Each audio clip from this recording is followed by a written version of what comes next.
There was nothing in her eyes. There was no personality there. It was like a zombie. Look closely at the girl, Annette Craver.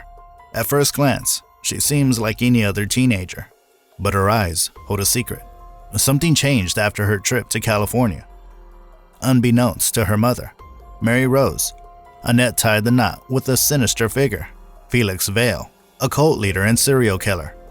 This is the chilling story of a mother's desperate search for her daughter, trapped in the clutches of darkness. You see, everything changed after Annette came back from a trip to California. Her mother, Mary Rose, didn't know that during that trip, Annette walked down the aisle with none other than Felix Vail, a man twisted with darkness, a cult leader, and a serial killer all wrapped into one. Annette, once vibrant, transformed into a mere shell under Vail's sinister control. Picture it, blank eyes, devoid of personality, like a soulless zombie. Yet, Annette summoned the strength to break free, declaring she'd divorce Vail and reclaim her life. But fate had other plans. She vanished without a trace, leaving behind an eerie void.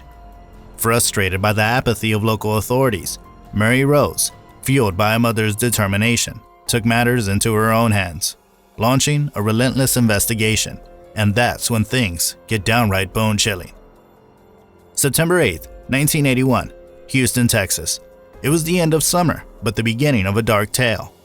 Mary and her 15-year-old daughter, Annette, held a yard sale to part ways with the remnants of Annette's late father, who was lost to a tragic car crash 2 years prior. Little did Mary know, Annette struggled in solitude, immersed in her father's absence.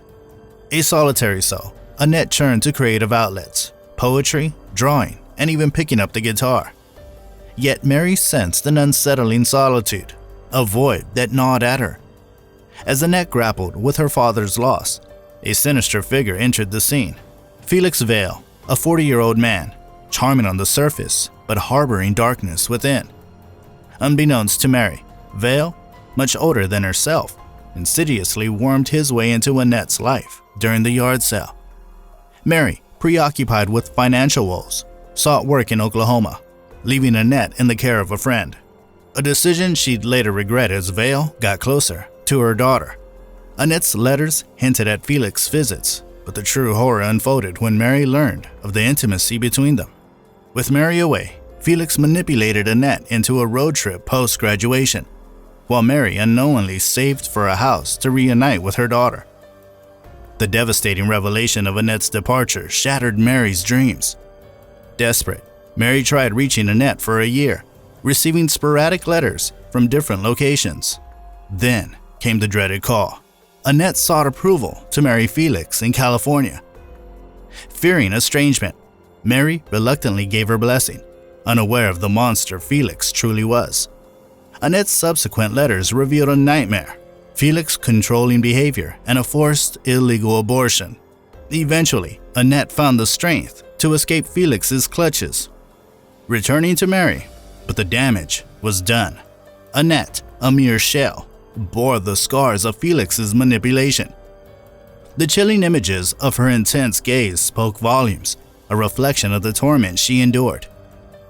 In the middle of Annette and Mary's emotional reunion, things took a dark turn. Felix Vail, the guy causing trouble in Annette's life, wouldn't leave them alone. He'd call all the time, demanding to talk to Annette. But Mary stood her ground until one day, Felix showed up uninvited, walked straight to Annette, and told Mary to leave. Annette, somehow under Felix's control, agreed. So Mary had to pack up and leave, heading to California and leaving Annette with Felix.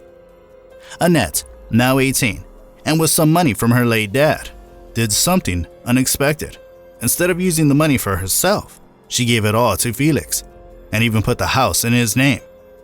Then, out of the blue, Annette called Mary, saying she was going to Mexico with Felix.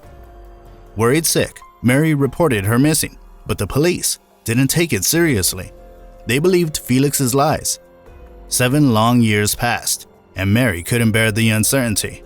With the police not helping, she took matters into her own hands.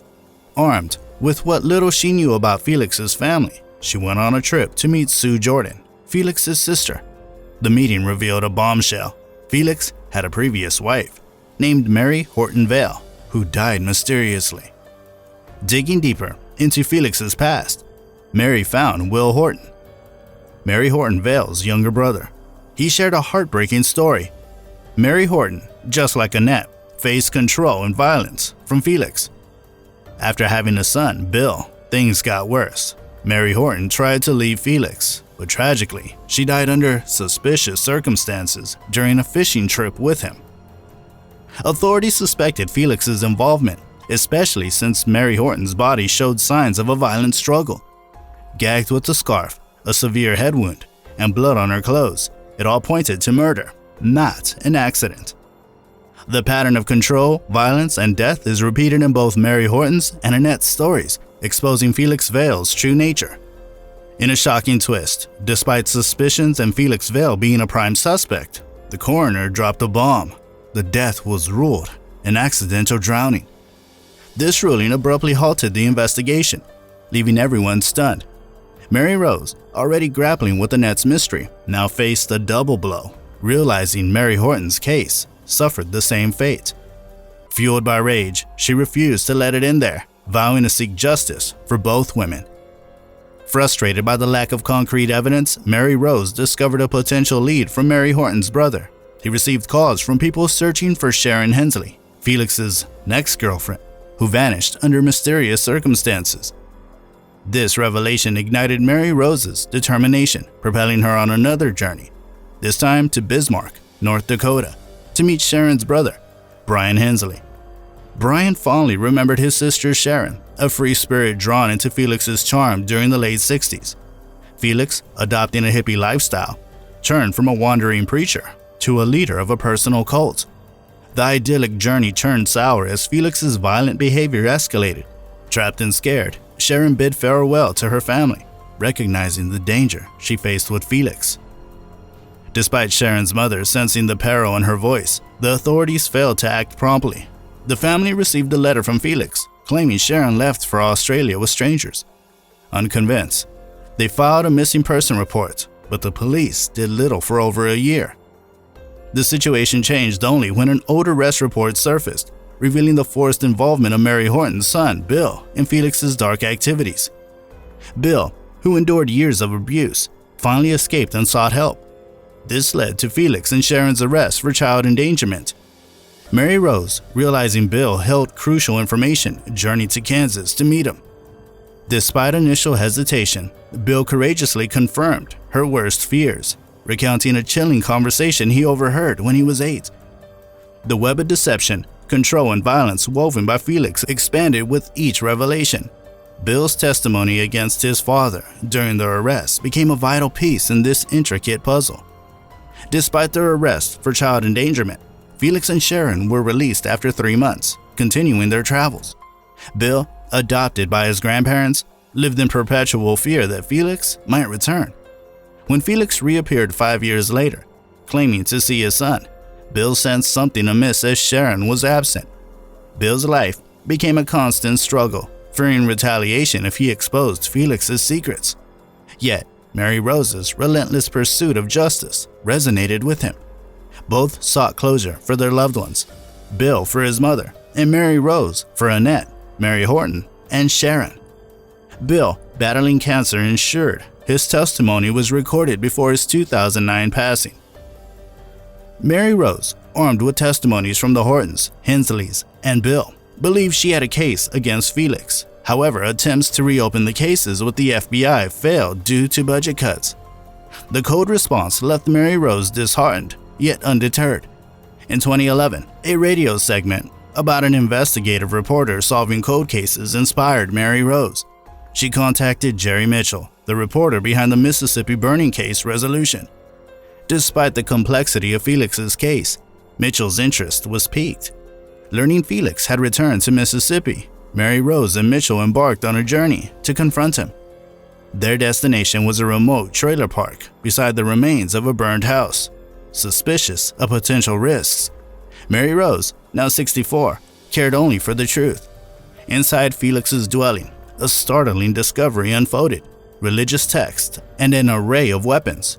Undeterred, Mary Rose pressed on, throwing out machetes and revealing an unsettling collection. As they exited, Felix's sister, Kay Faulkner, emerged, setting the stage for a confrontation that could finally unveil Felix Vail's dark secrets. Mary Rose, accompanied by investigative reporter Jerry Mitchell, unexpectedly gained an ally in Felix's sister, Kay Faulkner. Kay shockingly admitted to believing in Felix's guilt in the women's deaths. Mitchell swiftly transformed their findings into the acclaimed book, Gone, prompting the FBI to reopen the cases. Focused on Mary Horton Vail's confirmed death, the FBI faced a daunting challenge: lack of evidence. Enter DA Hugo Holland, reluctantly tackling the cold case. A thorough search of Felix's property unearthed journals exposing his control tactics, but lacked direct murder evidence. The breakthrough came from 90-year-old Ike Abshire, a Calcasieu rescue effort member. Ike provided long-lost photos of Mary Horton's discovery, a crucial piece of evidence. Felix faced arrest on murder charges, leading to a trial in Louisiana.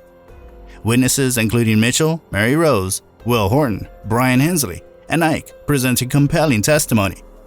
Ike's pivotal role played a crucial part in unlocking the case, but sadly, he passed away 3 months after testifying. In 2016, Felix Vail was convicted of Mary Horton's murder, receiving a life sentence. While Felix's conviction offered a semblance of closure, Mary Rose's quest for her daughter Annette remained unfulfilled. Her coping mechanism involved writing letters to Annette, addressing grief, and seeking forgiveness.